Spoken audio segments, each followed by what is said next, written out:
bienvenue dans les mardis d'immigration. Merci de suivre cette nouvelle émission.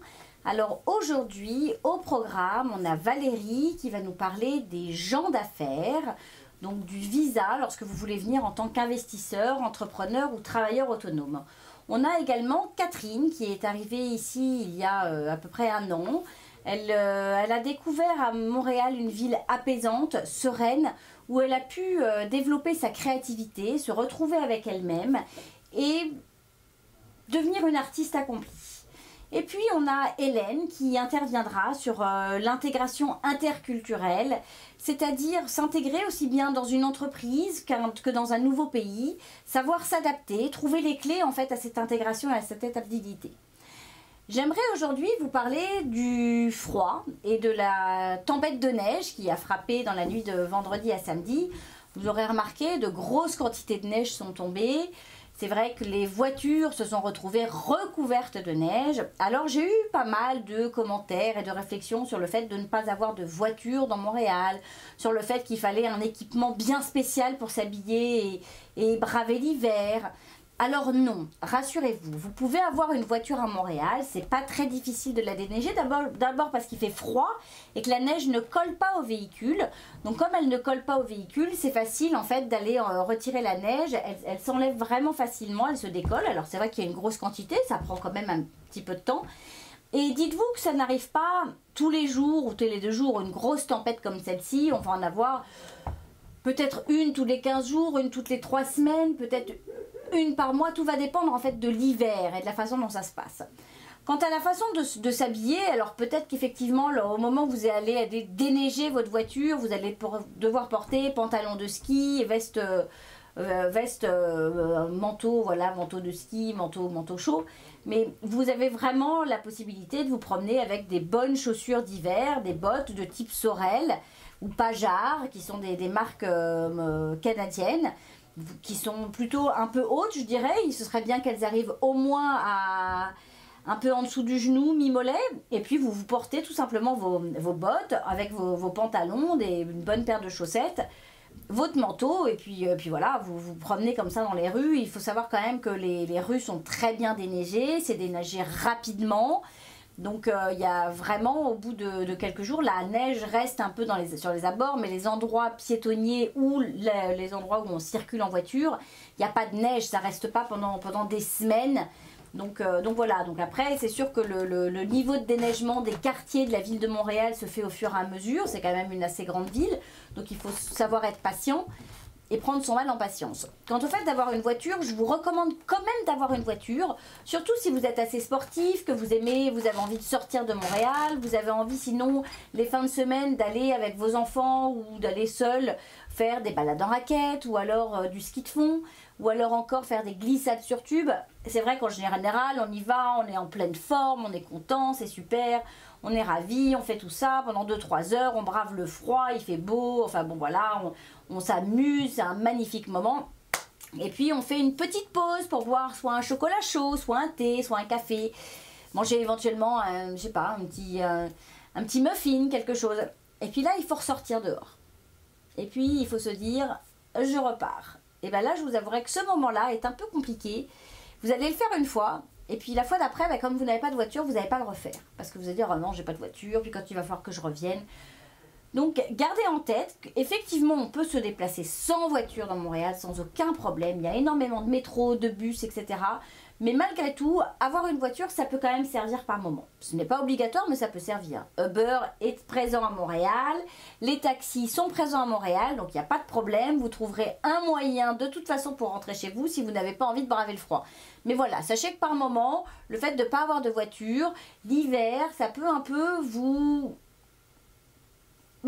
vous allez peut-être pas avoir envie de faire les mêmes choses, alors que si vous en avez une, c'est facile, vous grimpez dedans, vous allumez, hop hop hop, ça y est, elle vous emmène là où vous voulez aller en quelques minutes et c'est vite fait. Donc voilà. Concernant les vêtements et le froid, alors oui, il a fait très très froid, il y a eu une très grosse vague de froid au moment de Noël. Il y a eu une très grosse vague de froid puisque les températures sont descendues jusqu'à -39 en ressenti. Donc quelle est la différence entre la température réelle et la température ressentie? C'est juste qu'avec un peu de vent, ce qu'on appelle le vent éolien, la température en fait descend encore plus bas. Donc quand on a un -20, -25, on peut la ressentir sur nous, sur la peau en fait. La peau peut ressentir un effet de -37, -39. Et dans ce cas-là, en fait, les risques peuvent être dangereux pour votre peau, pour la peau qui est exposée. C'est-à-dire qu'avec un peu de vent, vous risquez en fait de faire des gelures et de vous abîmer le visage ou les doigts ou une oreille, etc. Donc c'est vraiment, on vous met en prévention de bien vous couvrir, de bien porter un bonnet, de bien porter des gants, de ne pas avoir des gants mouillés. Donc voilà, mais après, rien de bien terrible. Il suffit de jouer, je vous l'ai déjà dit, à la couche de l'oignon, c'est-à-dire qu'on enfile des épaisseurs, un petit tricot de peau, ensuite une chemise, ensuite éventuellement un pull, et puis toujours avoir une écharpe pour pouvoir se couvrir un peu le visage et essayer de cacher un peu le plus de peau possible. Mais une fois qu'on part, qu'on marche, comme c'est un froid qui est très sec, très honnêtement, moi je suis une très grosse frileuse, ça va très bien. On a fait par -34 du skidoo. Skidoo, c'est du scooter de neige. C'est la marque Skidoo en fait, donc du scooter de neige. Et très sincèrement, on en a fait pendant 1 heure, malgré le vent. J'étais habillée en simple pantalon de ski. Alors j'avais un autre pantalon en dessous, comme un leggings, une paire de chaussettes, des bottes de neige. Et ma veste, mes gants. Alors ce qui est fabuleux, c'est que vous avez les guidons chauffants. Donc pas froid du tout aux doigts et très sincèrement ça va très bien, il faisait très beau, le froid étant sec, on n'est pas gelé, ça ne nous rentre pas dans le corps, ça ne va pas jusqu'au fond des os, donc pas d'inquiétude.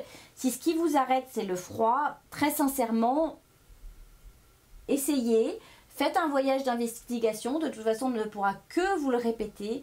Venez voir si ce pays vous convient, venez voir si vous arriverez à vous adapter. Venez voir en hiver, venez voir si vous pouvez en été. Forcément, l'été, ça convient à tout le monde. L'hiver, c'est un peu différent et je ne peux que vous inviter à venir faire un voyage d'investigation en hiver.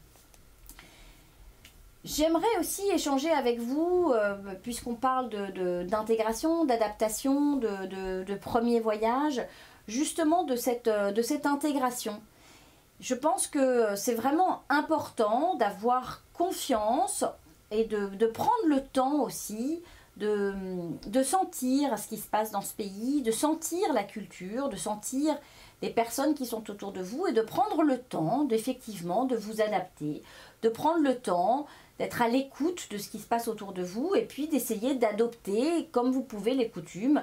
Cela ne veut pas dire qu'il faut que vous deveniez 4000% québécois, cela ne veut pas dire qu'il faut que vous utilisiez les intonations qu'utilisent les Québécois, cela veut simplement dire de comprendre que la culture est différente, qu'effectivement vous avez une langue, on a une langue commune que l'on partage au Québec qui est la langue française, le pays, n'importe quoi, la province, excusez-moi, la province est francophone.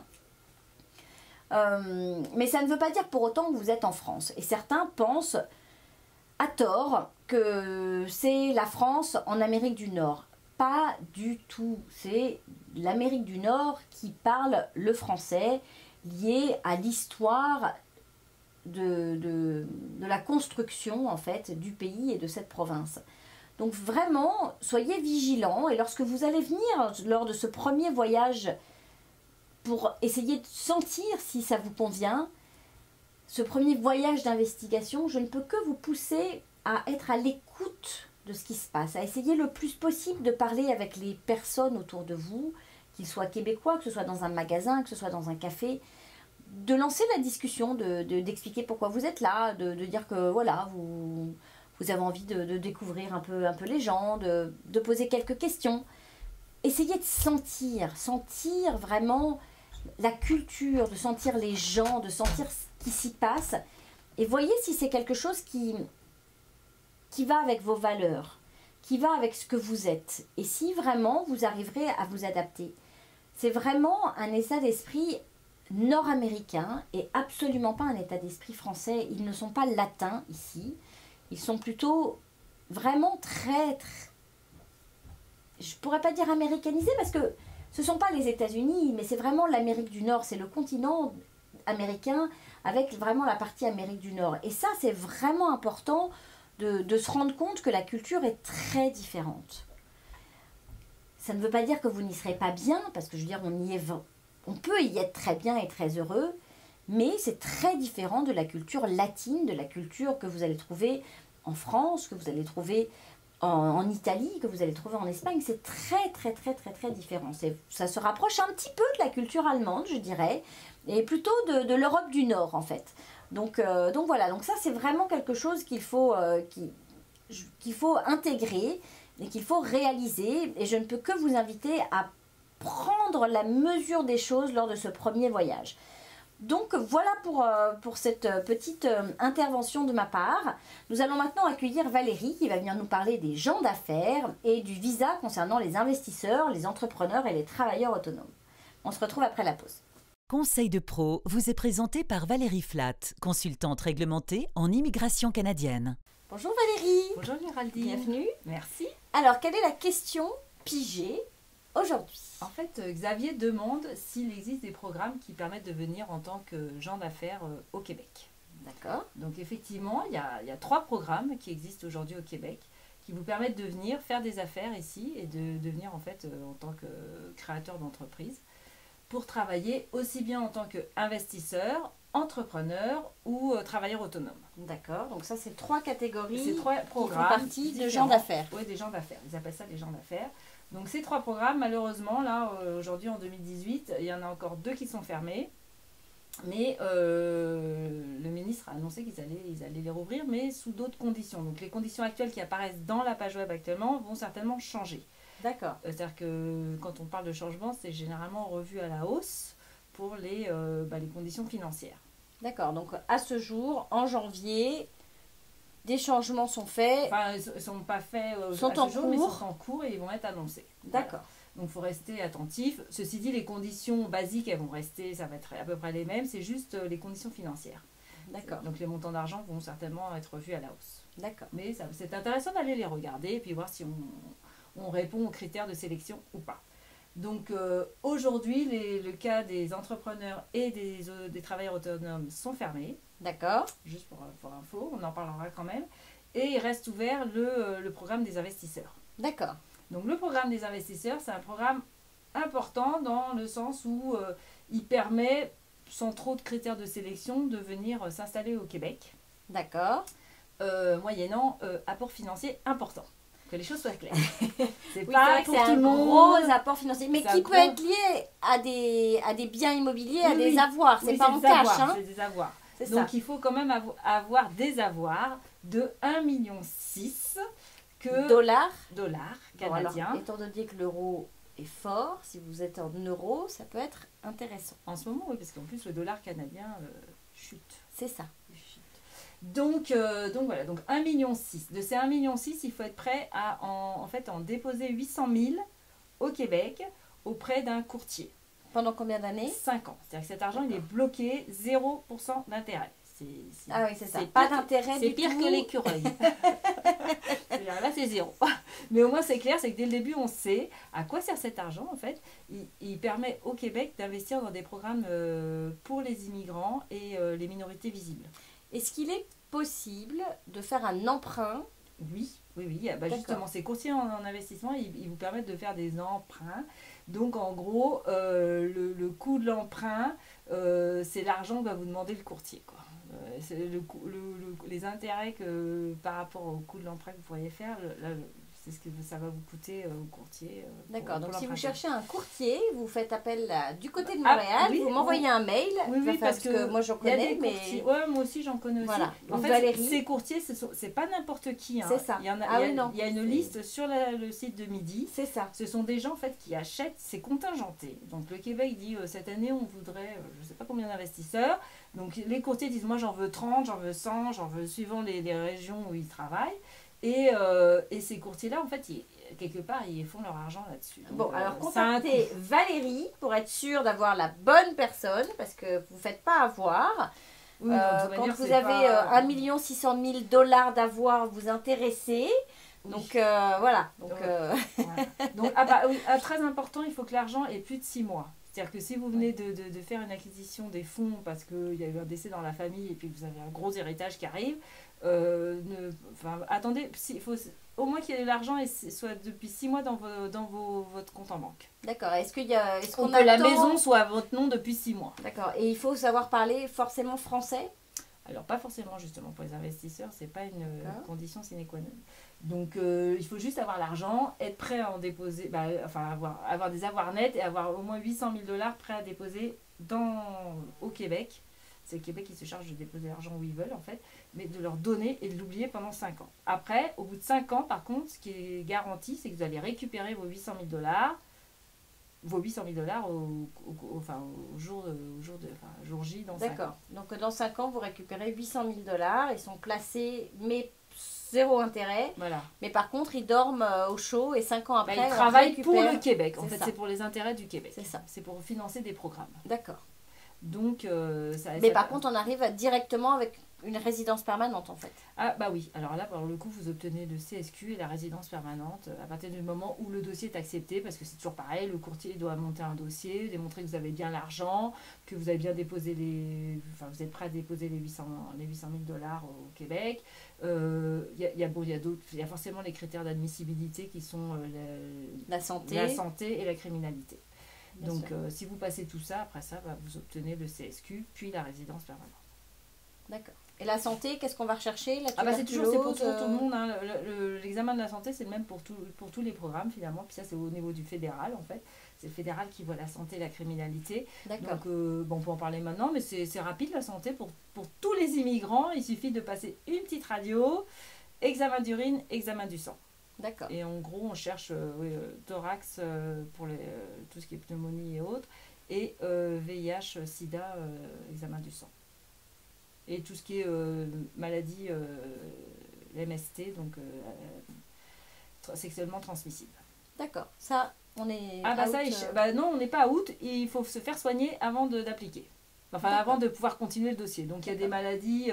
des poumons où là ils disent il y a 6 mois de traitement, vous allez prendre votre traitement. Les MST, c'est pareil, vous faites votre traitement d'1 mois, 2 mois et on refait le test. Dès que le test redevient négatif, vous continuez avec le dossier. Si ce sont des maladies qu'on peut facilement soigner, le sida malheureusement là c'est juste out. Ouais. Et le cancer?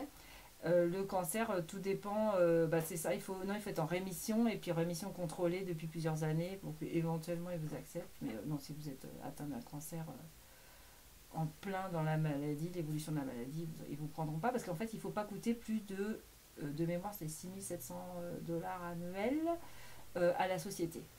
D'accord. Par personne. Donc toutes les maladies qui demanderaient un traitement qui est plus cher que ça, finalement, ne sont pas prises en compte. C'est gai, on commence bien la nouvelle année, on vous parle de maladies, de cancer. Bon, très bien, donc les investisseurs, 1,6 million, 800 000 bloqués pendant 5 ans, voilà. On arrive avec une résidence permanente. Voilà. Ah oui, à moindre effort à la limite, parce que c'est juste une histoire financière. D'accord. Il n'y a rien d'autre à faire. D'accord. On a les moyens, on y va. Et après on est résident permanent, donc les enfants peuvent aller étudier au tarif des Canadiens. On peut racheter une entreprise ou pas. On fait ce qu'on veut. On peut travailler ou pas. On peut même travailler, trouver un travail. On n'est pas obligé de racheter une entreprise. Ah non. Là, on fait ce qu'on veut. D'accord. On fait vraiment ce qu'on veut. On peut travailler ou pas. Donc, quelque part, on achète un peu son visa, mais on a une liberté totale. Et puis, on a placé de l'argent qui vit pour le Québec pendant 5 ans. Et qui permet des investissements. Mais bon, on n'utilise pas ce mot-là parce qu'on n'achète pas une résidence permanente, mais c'est vrai que quelque part... excusez-moi, nous n'achetons pas une résidence permanente. Non, on ne l'achète pas. Mais par contre, en fait, on s'est donné les moyens on a financé quelque part des projets au Québec, donc le Québec nous remercie. On fait preuve, c'est ça, de l'économie. On donne quelque chose pour l'économie du Québec. Je vous le dirais, c'est une belle façon. Oui, c'est une belle façon de venir au Québec. Alors, il y a les entrepreneurs qui, eux, ont la fibre d'entrepreneuriat active, là, qui veulent créer une société. D'accord. Alors là, c'est moins... Pour le moment, c'est à 300 000 $. Mais on sait qu'ils veulent le remonter un petit peu parce qu'il y a un peu trop de candidats. D'ailleurs, donc là, on a atteint le quota très tôt en 2017. Ils ont vite fermé le programme. D'accord. Et les entrepreneurs, en fait, il faut avoir 300 000 $ d'avoir et être prêt à investir 100 000 $. Sachant que, enfin, si vous voulez racheter une société, il faut qu'au minimum, vous investissiez 100 000 $, qui correspondraient à 25% des actions de la société, pour pouvoir effectivement rentrer dans ce programme-là. Et c'est 100 000 $ qu'on investit tout de suite dans une société ou c'est 100 000 $ qu'on donne au gouvernement? Non, ça serait dans une société, à l'achat d'une société. D'accord. On n'est pas obligé de le faire tout de suite non plus, c'est-à-dire que vous présentez un business plan, un plan d'affaires, où vous démontrez tout ce que vous avez prévu de faire. Bon, vous pouvez l'acheter aussi si vous voulez faire un investissement avec quelqu'un au Canada ou au Québec, il n'y a pas de problème. D'accord. Moi, je parle du Québec d'ailleurs, je ne parle pas du Canada, là je parle du Québec. Et du coup, voilà, vous prenez vos 100 000 $, vous investissez dans une société, il y a un business plan, il faut juste que les 100 000 $ correspondent à au moins un quart, 25% des fonds des actions de la société.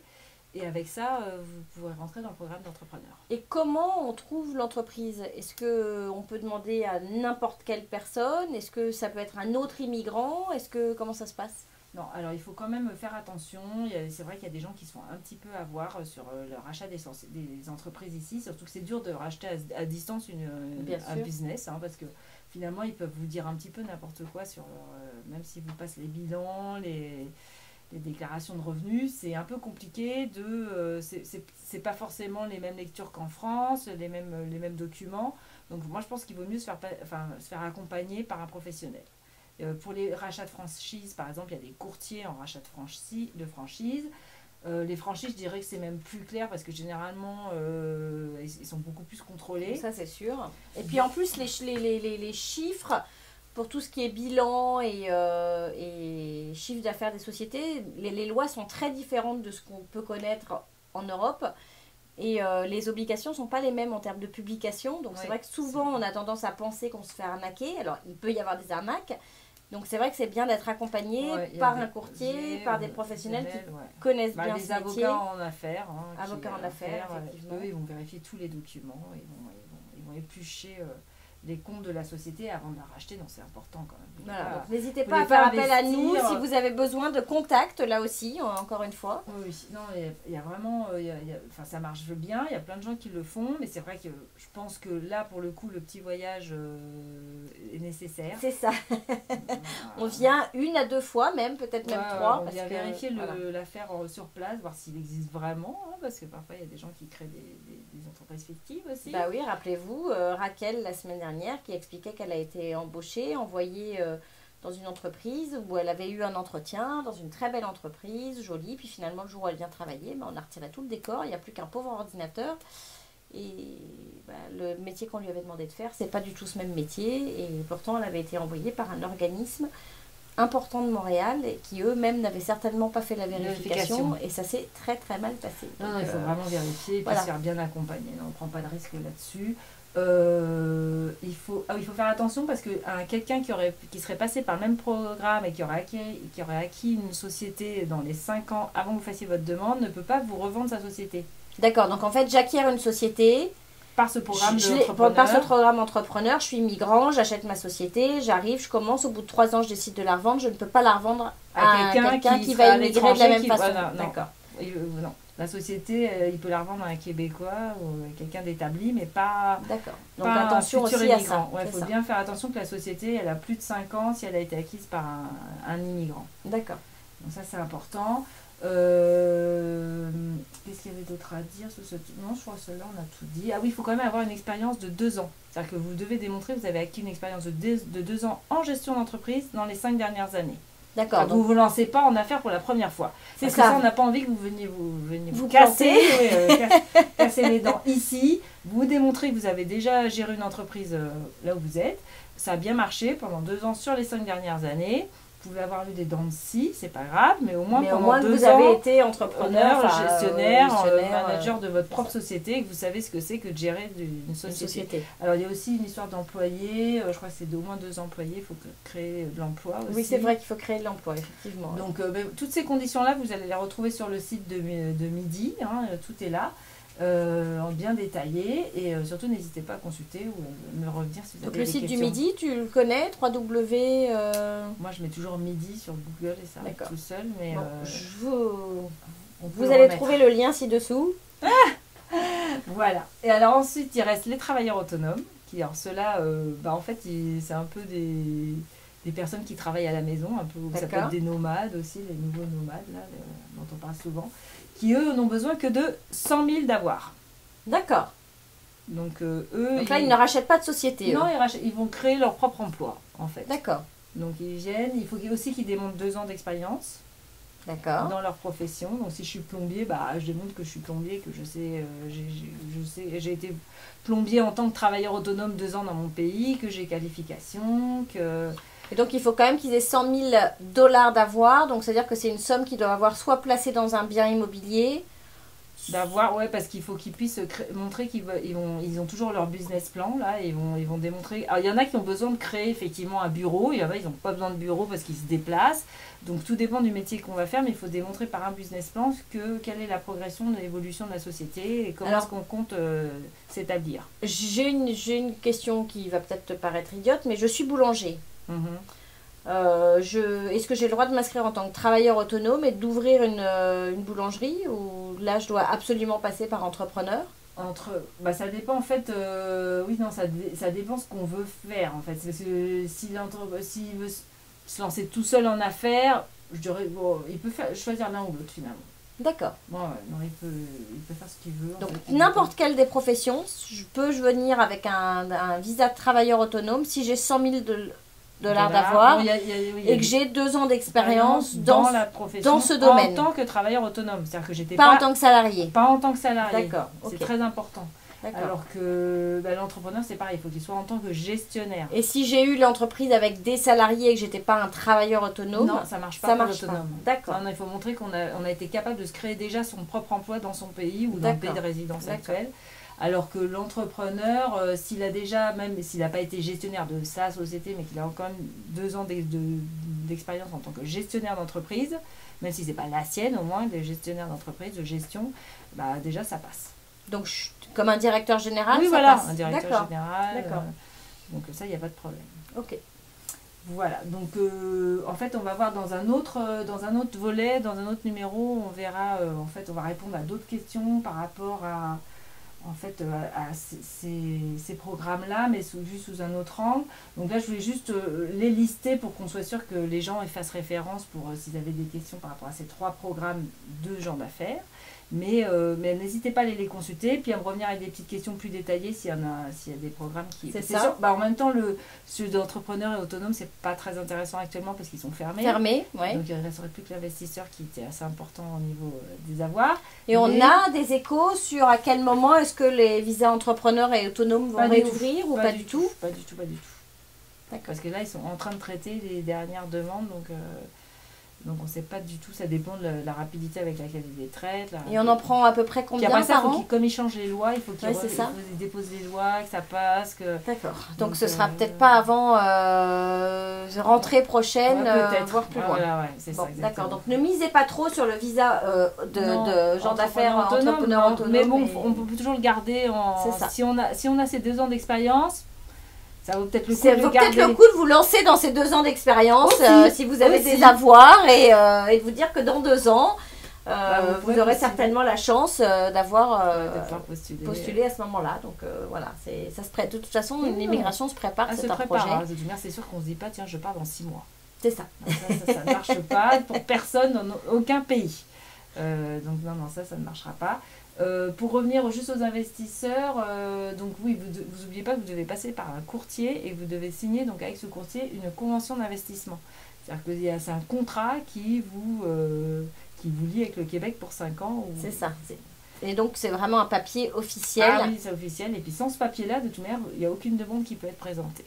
D'accord, donc ça s'appelle une convention d'investissement. D'accord, convention d'investissement. Bon, voilà. Pas parfait. Voilà, donc voilà pour le sujet du jour. Merci Valérie. Eh bien, merci à Xavier d'avoir posé la question. Et on se retrouve après la pause. Au revoir. La parole est à vous, vous est présentée par Du Côté de Montréal, partenaire de votre immigration. Bonjour Catherine. Bonjour Bienvenue dans les Mardis de l'immigration. Merci de m'accueillir. Merci d'avoir accepté cette invitation. Donc je voulais partager avec toi ton arrivée ici et puis surtout comprendre ce qui t'a fait partir. Qu'est-ce qui a propulsé ce départ? Alors, avec mon mari, on habitait à Saint-Tropez. D'accord. Moi, je travaillais pour une grande maison de luxe là-bas et nous faisions les saisons.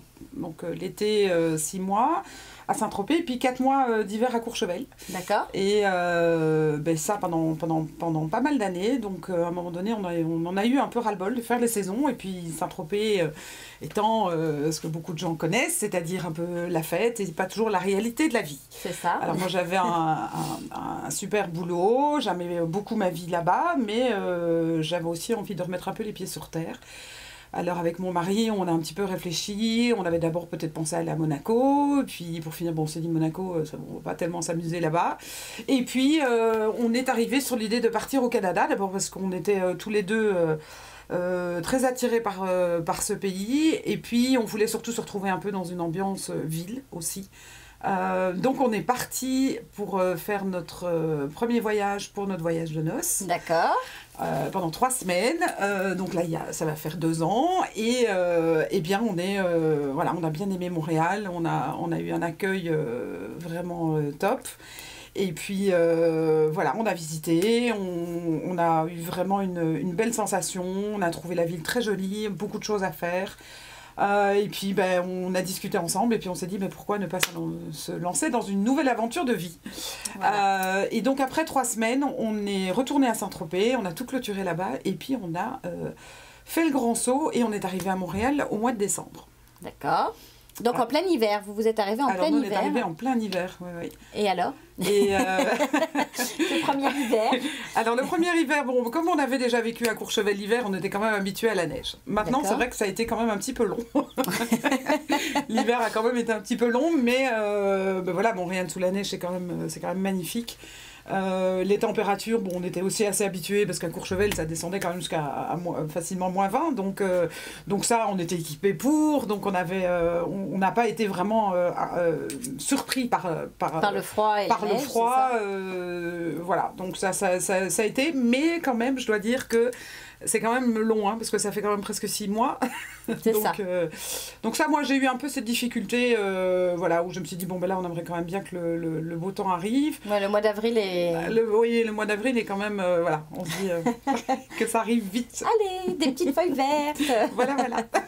D'accord. Et vous avez trouvé facilement du travail ou comment ça s'est passé? Est-ce que Alors oui, pour mon mari, ça a été relativement facile parce que comme il travaille dans le milieu de la restauration, je dois dire que Montréal est quand même, il y a quand même beaucoup de restaurants, de clubs. Enfin, il y a quand même énormément d'ouverture au niveau de ce métier-là. Donc lui, il a vraiment eu cette facilité à pouvoir trouver relativement vite. D'abord parce que les Canadiens sont intéressés aussi à avoir un peu la culture de travail des Européens.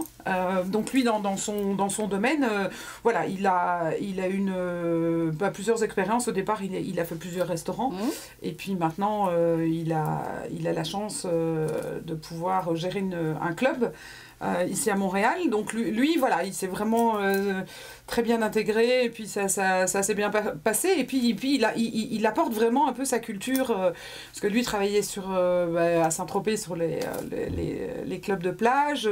Donc voilà, il a amené son expérience qui a été très bien accueillie et il aime beaucoup. D'accord. Voilà, et alors donc toi, tu es... Donc on va parler un peu de Catherine aussi. Donc tu as trouvé un travail dans une jolie boutique de décoration. C'est comme ça que nous nous sommes rencontrés. Tout à fait. Et la boutique Ludovic à Montréal. Voilà, une très jolie boutique d'ailleurs. Et tu es une artiste. Oui. Tu fais de l'art digital. Tout à fait. Et j'ai cru comprendre que dans les échanges qu'on avait eus, en fait, donc ça fait longtemps que tu as cette fibre artistique et que tu es artiste, mais que vraiment l'énergie de Montréal t'avait apporté quelque chose. Est-ce que tu peux nous nous parler un peu de ça, de ce... Alors moi, quand on a décidé en fait de partir ici, enfin de s'installer ici au Canada, le fait que j'avais pris la décision d'arrêter ma carrière chez Dior, je me suis dit, mon Dieu, ok, je pars au Canada, mais qu'est-ce que je vais faire?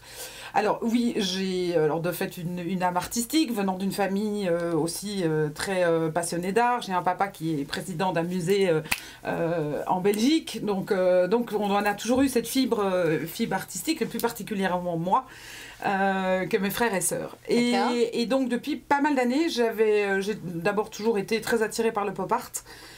Et le street art aussi, et puis j'ai commencé à avoir une attirance particulière pour l'art digital, pour une raison bien précise, c'est que je trouve que dans l'art digital, on peut vraiment s'évacuer dans un univers créatif, mais je veux dire, sur une toile, pour moi, on peut donner un coup de pinceau, mais si le coup de pinceau n'est pas bon, c'est difficile un peu de le changer. Avec l'art digital, l'avantage, c'est qu'on peut vraiment partir dans, je dirais, plein de délires, plein d'imagination. Et j'avais cette passion depuis pas mal d'années. Alors j'avais commencé déjà en Europe un peu à créer, mais jamais je n'avais osé, comment dirais-je, avancer ni montrer ce que j'avais commencé à faire. Et quand je suis arrivée à Montréal, Montréal m'a vraiment donné cette fibre artistique. Alors je sais pas, il y a un côté magique dans cette ville pour ça, parce que je pense qu'au niveau culturel quand même, Montréal est une ville vraiment intéressante. Au niveau de l'art aussi, parce qu'on a quand même, il y a quand même la rue Saint-Paul ici à Montréal, où il y a quand même de très très belles galeries, où évidemment dès que je suis arrivée, j'étais m'empressée de les découvrir.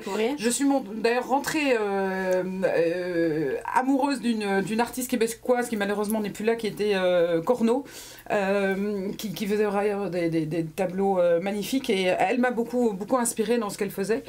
Et je me suis lancée la première année, quand on est arrivé, à vraiment finaliser un peu toute ma collection. Et j'ai fait une première collection qui s'appelait la collection de la bouche, et quand j'ai eu terminé, j'ai fait à peu près une dizaine de tableaux sur ce thème-là, et j'ai eu l'opportunité de pouvoir exposer à la galerie 203 à Montréal, et j'ai fait ma première exposition là-bas. Et c'est vrai que depuis, je me suis lancée à fond, et puis j'ai créé à peu près une 50aine de tableaux maintenant, actuellement. C'est incroyable. Donc c'est vraiment... C'est vraiment, oui. Il y a le côté... Montréal est une ville apaisante. C'est vrai qu'en venant de Saint-Tropez, évidemment, je suis passée de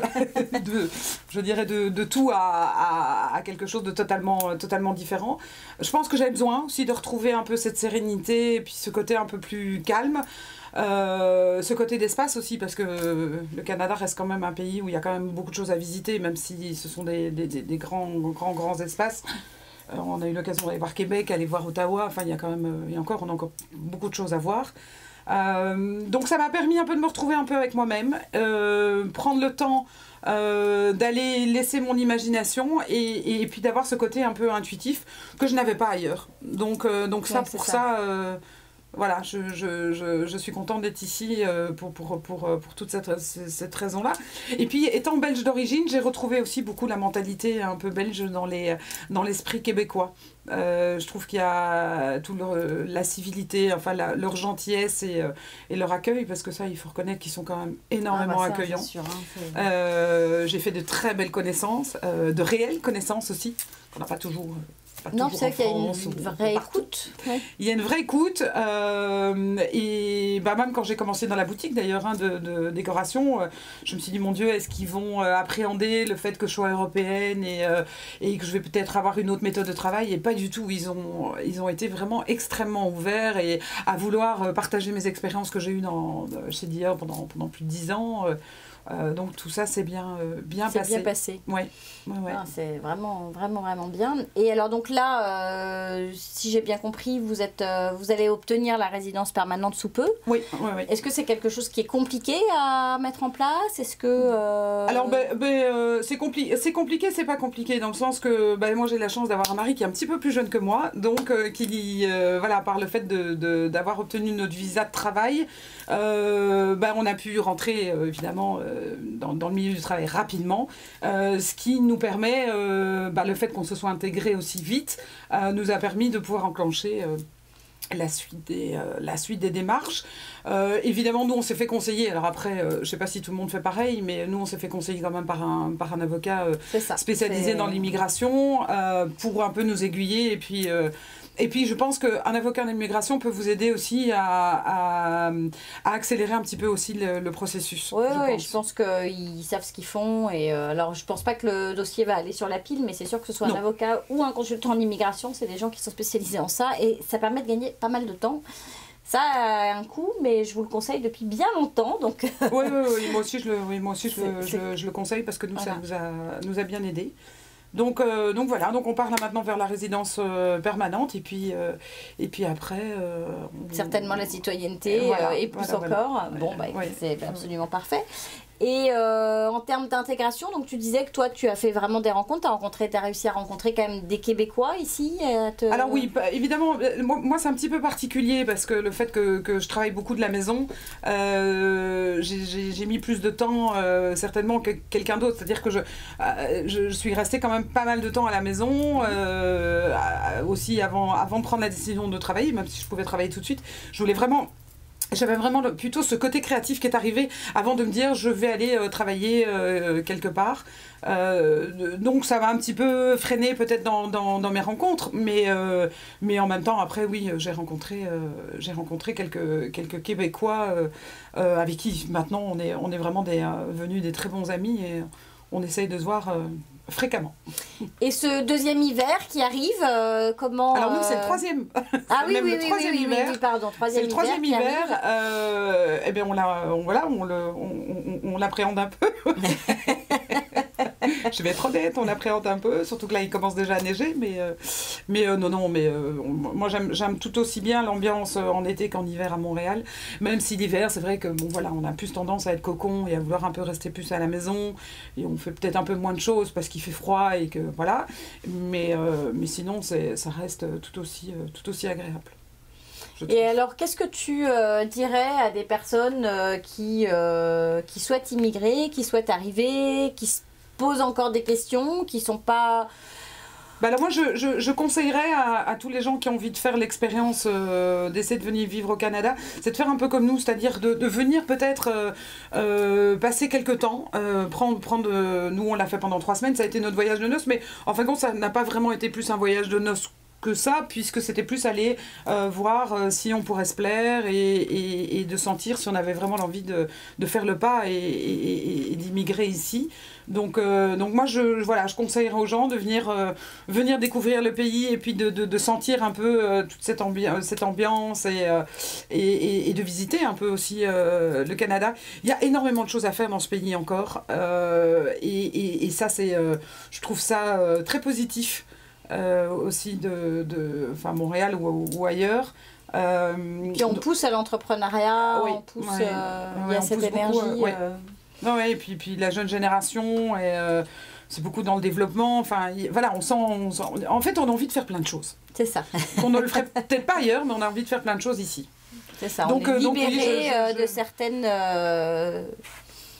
Dans certains carcans, on a un peu l'impression que tout est possible et... Oui. Et puis il faut juste se rendre compte qu'il faut toujours un petit temps d'adaptation quand même quand on arrive, parce que c'est quand même un changement pour tous les gens qui viennent d'Europe. Je pense que au début, il ne faut pas avoir peur, parce que je pense que la première année est toujours un petit peu difficile. On est dans la période de découverte, il y a plein de choses agréables, et puis en même temps, il y a ce mélange un peu de se dire, on a quitté la famille, on a quitté une vie qu'on avait auparavant, donc on recommence quelque chose. Mais il ne faut pas être découragé, parce que c'est seulement une période de passage aussi, et puis après il faut un petit peu de temps. Je pense qu'il faut prendre le temps et puis s'intégrer surtout. C'est ça, s'intégrer, respecter un certain nombre de règles Mais les Canadiens ont une civilité que je trouve extrêmement incroyable et positive. Hein. Moi, je suis toujours impressionnée par leur politesse, par vous êtes dans la rue, vous cherchez une adresse, ils s'arrêtent, ils sont là à vous aider. On ne trouve pas ça toujours nulle part. Si tu devais donner, je sais pas... 1 ou 2 points négatifs éventuellement, ou une je sais pas, peut-être une mise en garde. Je sais pas si on peut dire mise en garde, mais voilà, dire aux gens, voilà, qu'est-ce que ça vient chercher aussi cette immigration? Qu'est-ce que... Ouais, la seule chose que j'aurais peut-être envie de dire, même si c'est vraiment difficile de trouver des points vraiment négatifs, c'est que je pense que par contre les Québécois ont besoin de sentir comment dirais-je, qu'on se met un peu à leur diapason. Qu'on ne soit pas là vraiment en intrusion non plus, parce qu'ils sont bien conscients que voilà, ils ont besoin de faire venir du monde, que le Canada est quand même grand pour le nombre d'habitants, mais ils ont quand même voilà, un amour profond pour le Québec. Et donc ne pas arriver un peu en terrain conquis. Voilà, en terrain conquis. Ça c'est vraiment le point important. Après c'est comme dans chaque pays où on décide de s'installer, évidemment ben voilà, il faut qu'on s'habitue un peu aux lois de chacun, ou à leur mode de vie, mais ça c'est quand même un point, et on le ressent si ils le disent d'ailleurs, hein, quand on fait leur connaissance et qu'on parle un peu. Moi je me suis déjà permis de poser la question en disant tiens, comment est-ce que vous voyez le fait qu'il y ait beaucoup de Français ou de Belges ou d'Européens en général qui viennent s'installer. Il y en a beaucoup qui disent on est content quelque part, mais voilà, on aime bien, on est quand même chez nous. Donc ils précisent quand même que voilà, c'est adaptez-vous et on vous adoptera. C'est ça, ce n'est pas le Québécois qui a l'accent, c'est le Belge ou le Français ou l'Européen qui a l'accent. Et eux, par contre, peuvent avoir une intonation de voix charmante et agréable, mais voilà, ils n'ont pas l'accent, et ça, c'est vraiment important à rappeler. Donc, ça fait partie de notre intégration, de ne pas aller... moi, j'adore en plus. Hein. Voilà, c'est ça. J'adore la façon dont ils parlent, et moi, j'apprends d'ailleurs, hein, j'apprends leurs expressions, parce que... Alors moi, j'apprends les expressions, l'intonation, la tournure dans la bouche. J'arrive pas encore à le sortir, je l'ai dans la tête, mais ça viendra. Je me dis qu'au bout d'un certain nombre d'années, on arrivera à faire tout ça. Bon, et un petit mot pour la fin. Alors, vous pouvez suivre forcément l'Instagram de Catherine Lempereur. Donc, c'est Catherine-8 Lempereur sur son Instagram. Il y a des très belles avec grand plaisir. Publications avec des belles photos de ces tableaux. Donc, je vous invite vraiment à aller regarder. Moi, je suis tombée en amour de son art digital et de sa façon de travailler. Très gentil. Très gentil. Et j'expose un peu partout. Hein. Voilà, c'est ça. Puis tu as fait une très belle pomme aussi. Enfin bon, allez voir, allez vous intéresser à Catherine. Puis Art Basel à Miami, j'en reviens là depuis 2 jours, donc c'est vraiment une belle expérience aussi. Ouais, alors c'est ça qui est aussi magique de vivre en Amérique du Nord et à Montréal, c'est qu'on va dans des endroits qui pour nous paraissaient être un peu un lointain, rêve, et puis lointain, et puis finalement en quelques heures... 6 heures de voiture pour New York, 3 heures d'avion pour Miami, donc il y a plein de destinations. Oui, ça c'est vraiment aussi encore un avantage en plus, parce qu'on peut aller découvrir plein de nouveaux endroits. Plein de nouveaux endroits en plus, et puis moi pour l'art c'est parfait. Hein. C'est ça. Vraiment, c'est très très bien. L'Espagne de l'Amérique du Nord, c'est Cuba ou le Mexique. Tout à fait. Donc voilà. Écoute, merci beaucoup Catherine. Merci de m'avoir invitée, et puis voilà. Et puis voilà, suivez-la et on se retrouve après la pause. À bientôt. Au revoir. Au revoir. L'Instant Coach vous est présenté par HPL Coaching avec Hélène Le Gallet. Bonjour Hélène. Bonjour Géraldine. Alors, le sujet du jour. Déjà, merci à toi de m'accueillir de nouveau sur le plateau du côté de Montréal. Et puis je suis vraiment aussi ravie de vous retrouver, vous toutes et tous. Le sujet du jour, aujourd'hui, j'avais envie de parler d'intégration interculturelle. C'est ce qui m'éveillait. L'intégration interculturelle, qu'elle soit lors d'un changement de pays ou aussi dans un changement d'entreprise. La culture, ça touche l'entreprise et ça touche aussi le pays dans lequel on va. Et l'intégration interculturelle, c'est un véritable défi. Ça nécessite beaucoup d'énergie, beaucoup de force. Et puis, il faut la mener à la fois de manière sociale et de manière professionnelle. Et qui dit intégration dit adaptation à une nouvelle culture. Tout ça, c'est déstabilisant, c'est fatigant, ça nécessite de l'énergie, puis ça va chercher des incertitudes et parfois engendrer du stress. Quelques, je dirais, stratégies pour gérer ce choc, et là je vais mettre des guillemets quand je vais utiliser le mot choc, dans le sens où j'aime pas forcément les mots négatifs, mais c'est vrai que c'est un véritable choc, l'intégration, où ça déstabilise, et c'est quelque part, c'est d'accueillir la culture de l'autre, c'est d'être ouvert, c'est d'être curieux, c'est aussi d'essayer de ne pas être trop dur avec soi-même. Souvent on est dans le jugement, dans le ne pas, dans le négatif. C'est essayer de comprendre, parce que s'intégrer, aller vers une autre culture, c'est aussi faire le deuil de sa propre culture. C'est aussi avoir le choc de sa propre culture. Et j'ai envie de dire, voilà, où est-ce qu'on en est par rapport à ça? Et puis, pour s'intégrer, il faut avoir une attitude gagnante. Et pour avoir l'attitude gagnante, c'est vrai, réfléchir à son identité, qui on est, qu'est-ce qui nous parle dans cette culture ou qui ne nous parle pas, puis regarder la culture de l'autre organisation, entreprise, de l'autre pays, pour se familiariser avec les valeurs de l'autre et aller à la rencontre de ses propres valeurs et voir où est-ce que ça se place. Pour s'intégrer, il faut aussi communiquer avec les autres, et la communication, elle passe à la fois par ce que l'on va dire, par les mots, par le sens du mot, mais par aussi la communication non verbale. Pour s'intégrer, c'est aussi réseauter. C'est tout un art. Il faut savoir s'entourer, se questionner, aller percevoir ce que l'autre dit ou ne dit pas. Et je pourrais en dire encore beaucoup d'autres, mais j'arrêterai là. Et en même temps, j'ai envie de dire, prenons les choses aussi avec légèreté. Parfois, pourquoi pas un petit peu d'humour et puis se l'appliquer à soi-même, puisque ça peut être aussi une expérience très, très enrichissante d'apprentissage. Et y aller avec fierté. Bon, voilà ce que j'avais envie de partager sur l'intégration interculturelle. Et clairement, la minute du coach ne s'adapte plus du tout ici à tout ce que j'aurais envie de dire. Mais je m'arrêterai là. Eh bien, waouh, c'est encore une très belle intervention d'Hélène. Merci. Je vous invite d'ailleurs, je ne peux que vous le répéter, à contacter Hélène lorsque vous avez des doutes intérieurs dans votre changement, dans votre transition de carrière. Et merci Hélène pour cette très belle intervention. On se retrouve la semaine prochaine. Avec plaisir Géraldine. Merci à vous, merci à toi. Au revoir. Au revoir.